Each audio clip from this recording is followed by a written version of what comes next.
Consequências kármicas de ações semelhantes, mas que ocorrem em circunstâncias diferentes. Será que a lei de causa e efeito, a espiritualidade, está atenta a essas sutilezas?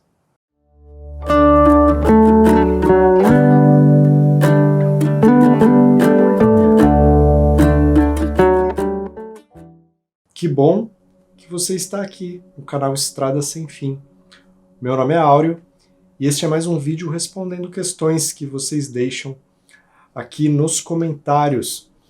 E a primeira questão de hoje é do Alexandre de Vicenzio. Um soldado, por exemplo, que pela força de seu trabalho é obrigado a matar, muitas vezes por uma questão de sobrevivência ou cumprimento de ordens. Como fica esta questão na visão espiritual? Bom, Alexandre, primeira coisa é que ninguém é obrigado a matar. Se tem muitos relatos por toda a história da humanidade. O próprio Francisco de Assis brigou com o pai porque queria que ele se alistasse no exército. Então, ninguém é obrigado a servir. Mas uma vez neste contexto, é claro que o karma, a lei de causa e efeito, tudo é relativizado de acordo com a posição em que se está. Mas não existe uma licença para se matar. O que existe é uma ponderação de uma ação razoável dentro de um contexto difícil. Aqui mesmo na legislação terrena, você vai encontrar os atenuantes no Código Penal. Legítima defesa, exercício do estrito dever legal, estado de sobrevivência, se eu não me engano, algo assim. Então, se até o direito penal, o imperfeito direito penal humano já prevê algo assim, imagina o que fará a lei divina. Nós sabemos que toda a caminhada do gênero humano aqui nessa Terra, em todas as latitudes do cosmos, visa aperfeiçoar os nossos costumes, as nossas leis, para que se aproximem cada vez mais das leis divinas que são eternas, imutáveis e perfeitas.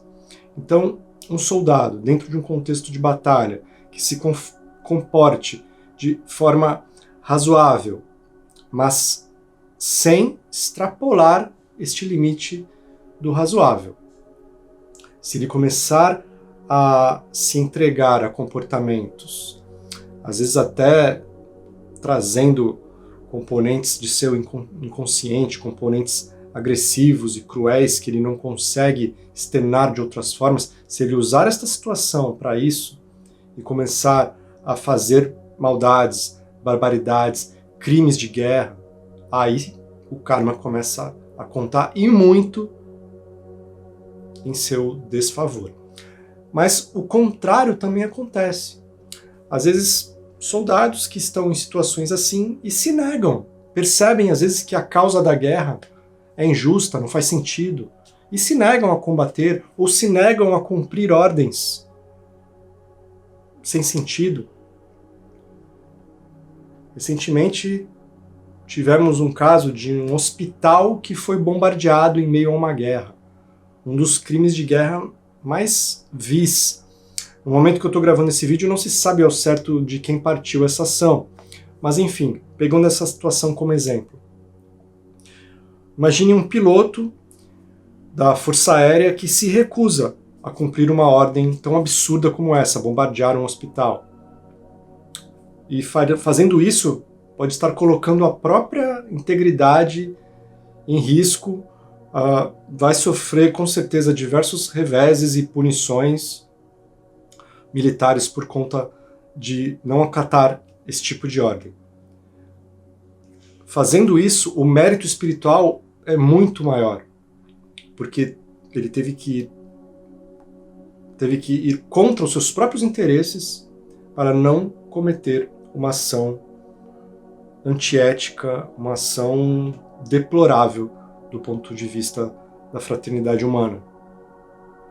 Eu li notícias há um tempo atrás de soldados russos que se negavam, desertaram das suas tropas por perceberem que a causa que está sendo vendida pelas lideranças para mobilizar as tropas para a guerra na Ucrânia é uma causa totalmente sem sentido para justificar a violência que está ocorrendo. Então, soldados russos que desertaram, alguns foram até mortos por causa disso. Mas imaginem o karma positivo, o mérito espiritual que decorre de uma ação dessa. É muito grande.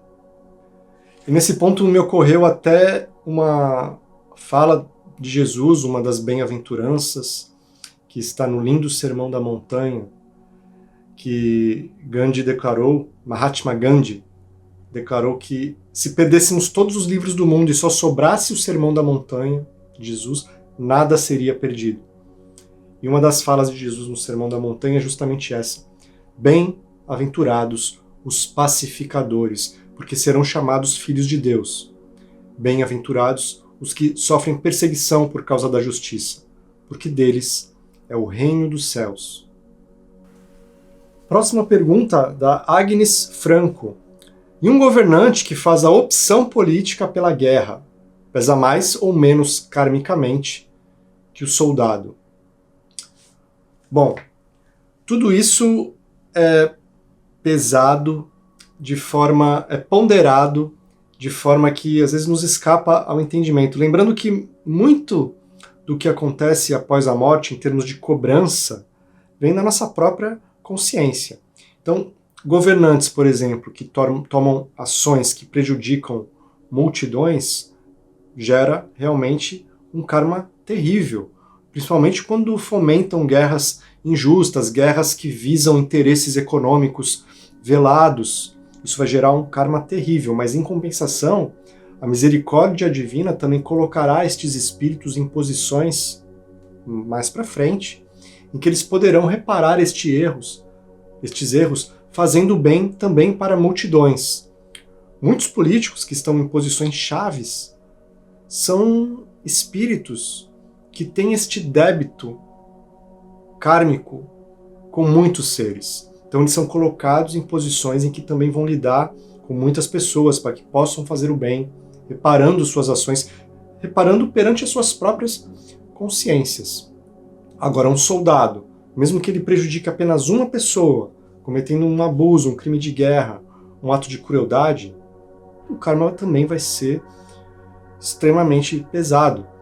E sobre guerra e sobre um governante que mostrou o que é conduzir uma nação visando o bem, visando a fraternidade, talvez o maior exemplo que tivemos na humanidade foi o grande Abraham Lincoln. Temos um vídeo sobre isso na playlist de História e Espiritualidade. Acho que é um dos meus vídeos preferidos do canal. Pelo conteúdo, pela história. Vocês sabiam que Abraham Lincoln chegou a participar de sessões mediúnicas dentro da Casa Branca? Eu vou deixar esse vídeo na tela final para quem ficou curioso. Mas a postura que ele teve, eu explico isso no vídeo, durante a Guerra de Secessão. Primeiro que Abraham Lincoln foi extremamente corajoso ao libertar os negros americanos do jugo da escravidão por volta dos anos de 1860. Se não me engano, foi em 1865. Ele assinou a lei que libertou os escravos, contrariou os interesses de muitos ricos fazendeiros e latifundiários, principalmente da região sul dos Estados Unidos, até que foi isso que desencadeou uma guerra civil. A guerra civil norte-americana aconteceu por causa disso. E uma das grandes preocupações da espiritualidade era que a proclamação da abolição aqui no Brasil também desencadeasse uma guerra. Então houve um trabalho muito forte nos bastidores espirituais, até espíritos reencarnando com missões específicas nesse sentido, para que aqui não ocorresse um conflito sangrento após esse necessário avanço civilizatório que foi a abolição da escravatura. E o perfil "só sei que nada sei", aliás, uma ótima frase, ele pergunta, ele ou ela, né? Se um policial matar uma pessoa, no caso um criminoso que estivesse colocando outras pessoas em risco, durante o trabalho, será punido por Deus? E no caso de um cidadão comum causar a morte de uma pessoa em legítima defesa, ou para defender uma pessoa vulnerável, qual o prejuízo para a evolução espiritual desta pessoa? Esse tipo de pergunta é muito comum. E, gente, é só a gente usar o bom senso. O policial, no estrito cumprimento de seu dever legal, agindo em legítima defesa, ou agindo para defender outras pessoas vulneráveis, agindo para impedir um ato que coloque outras pessoas em risco, ou ele próprio. É claro que ele não está infringindo lei alguma. Mas isso acontece muito hoje em dia, se vocês analisarem os tristes índices de letalidade envolvendo esse tipo de operação. Se um agente do Estado comete abusos, da mesma forma, o exemplo que eu dei no Soldado na Guerra, comete crueldades, comete atos extremamente antiéticos, como tortura, se começa a atirar primeiro para perguntar depois, aí o karma, a lei de causa e efeito, vai atuar e de forma intensa. Não tenhamos dúvida disso. Já a segunda pergunta, no caso de um cidadão comum, que também atua causando a morte de uma outra pessoa, mas em legítima defesa, podemos aplicar o mesmo raciocínio. Se ele agiu em legítima defesa ou para defender uma outra pessoa vulnerável, esta pessoa, ao desencarnar, ela não vai levar uma consciência culpada, como aquele que age em proveito próprio por pura maldade. E é justamente esta consciência culpada que no mundo espiritual, sem o corpo físico, sem o cérebro físico para restringir a nossa capacidade de entendimento, de raciocínio, a nossa consciência se amplia, a gente vê os resultados integrais das nossas ações. Então, a consciência pesada, os sentimentos de culpa, após a desencarnação, é que vai muitas vezes desencadear o processo que vai levar aquele espírito a readquirir o caminho evolutivo, a voltar para o rumo certo. Envolve geralmente, o primeiro movimento é o do arrependimento, que pode demorar muito tempo. Depois vem, ou antes mesmo do arrependimento, o ser já está em expiação, porque a expiação nada mais é que os sofrimentos físicos e morais decorrentes de uma falta. Mas o último movimento, para que realmente a criatura se coloque novamente no chamado Dharma, no caminho evolutivo, na estrada sem fim, como queiram chamar, é a reparação. Então, nós só nos reergueremos perante as nossas próprias consciências, não apenas com o arrependimento, não apenas com a expiação, mas com a reparação dos nossos atos, dos menores deles. É por isso que Jesus fala, e isso está registrado nas Escrituras, que teríamos que pagar até o último ceitil. Ficaremos nestas rodas reencarnatórias, nestes ciclos de morte e renascimento, até nos sentirmos perante nós mesmos redimidos de tudo o que já fizemos no passado. E não precisamos nos culpar, é natural, o erro é natural para espíritos ainda imperfeitos. Mas quanto mais amplia a nossa consciência, mais responsabilidade temos pela nossa própria liberdade, pelo nosso próprio livre-arbítrio. E precisaremos reparar ações que se desarmonizem com as leis divinas, buscando a nossa própria harmonização e crescimento. Quero te agradecer por ter ficado comigo até aqui. Não esquece aí de deixar, por favor, o seu like, o seu comentário, pode deixar sua pergunta, de compartilhar esse vídeo com alguém que possa se interessar. Eu vou deixar na tela final 2 vídeos. Um já até citei, que é o vídeo do Abraham Lincoln, que você não pode perder. Também vou deixar um vídeo que fala sobre a reencarnação de Judas como Joana d'Arc, uma verdadeira guerreira da luz. Quero agradecer também a mais nova membra apoiadora do canal, a Gianite Cássia. Muito obrigado. Alegria, você é um espírito imortal, vivendo num universo sem limites. Um grande abraço, até um próximo vídeo. Tchau!